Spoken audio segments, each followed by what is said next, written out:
Malpur ST bus station पर जीआरटीसी द्वारा एक पेड़ मां के नाम નું વૃક્ષારોપણ કાર્યક્રમ યોજાયો તો પ્રકૃતિ એ જ આપણી જનની છે અને તેના સંરક્ષણનું મહત્વ સમજી ગુજરાત રાજ્ય માર્ગ અને વાહન વ્યવહાર નિગમ દ્વારા માલપુર એસટી બસ સ્ટેશન પરિસરમાં વૃક્ષારોપણ કાર્યક્રમનું આયોજન કર્યું હતું। આ કાર્યક્રમનો મુખ્ય ઉદ્દેશ મુસાફરોને બસ સ્ટેશન પર હરિયાળું, સ્વચ્છ અને શુદ્ધ વાતાવરણ પૂરું પાડવાનો તેમજ પર્યાવરણ પ્રત્યે જાગૃતિ ફેલાવવાનો હતો। મોડાસા ડેપો મેનેજર ચેતનભાઈ પટેલના અધ્યક્ષસ્થાને એક પેડ માં કે નામ અંતર્ગત વૃક્ષારોપણ કરવામાં આવ્યું હતું। આ પ્રસંગે માલપુર નાગરિક બેંકના ચેરમેન મિતુલભાઈ મહેતા, બ્રહ્મ સમાજના વરિષ્ઠ આગેવાન મહેશભાઈ ગોર, વિજયભાઈ પંડ્યા, ઘનશ્યામભાઈ ઉપાધ્યાય, માલપુર જોઈન્ટ ગ્રુપના રમેશભાઈ સોની, વેપારી મંડળના વસંતભાઈ શેઠ, દત્તેશભાઈ કોઠારી તેમજ સિનિયર સિટીઝન ક્લબના સૂર્યકાંતભાઈ સોની, પ્રવીણભાઈ શાહ, કે ઉપાધ્યાય, પર્યાવરણ ટીમના પિનાકીભાઈ ગોર તેમજ સહિતના ઉપસ્થિત રહ્યા હતા।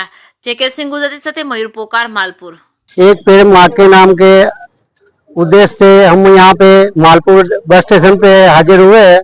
उसमें से मालपुर और आजू बाजू के लोग जो बहुत ही प्रतिष्ठित है, उन्होंने अपना समय कीमती निकाल के मालपुर में ये पेड़ पौधे लगाने का जो कार्यक्रम रखा है, उसमें हमारे मोडासा डेपो मैनेजर साहब श्री पटेल साहब और यहाँ पे हाजिर है सभी महानुभावों का मैं मालपुर कंट्रोल पॉइंट और मालपुर की जनता और सभी लोगों से आपका सबका हार्दिक स्वागत भी करता हूँ और आपने जो समय कीमती दिया उसके लिए मैं आपका खूब खूब आभार भी व्यक्त करता हूँ। माननीय वडाप्रधान नरेंद्रभाई मोदी साहेबना एक स्वच्छ अभियान અને ઘરે ઘરે છોડ પહોંચે, ઘરે ઘરે વૃક્ષો વવાય અને ઔષધીય વનસ્પતિઓનો વધુને વધુ ઉપયોગ થાય એવા હેતુસર વૃક્ષારોપણ કાર્યક્રમો દિન પ્રતિદિન એમાં વેગ આવ્યો છે અને એ વેગમાં સહભાગી થતા ગુજરાત રાજ્ય માર્ગ વ્યવહાર કોર્પોરેશન નિગમ તરફથી અમારા મોડાસા ડેપોના મેનેજર શ્રી ચિરાગભાઈ પટેલ સાહેબે પણ આમાં સહભાગી બનતા માલપુર એસટી બસ સ્ટેશન ખાતે આજે વૃક્ષારોપણ કાર્યક્રમનું આયોજન કર્યું છે।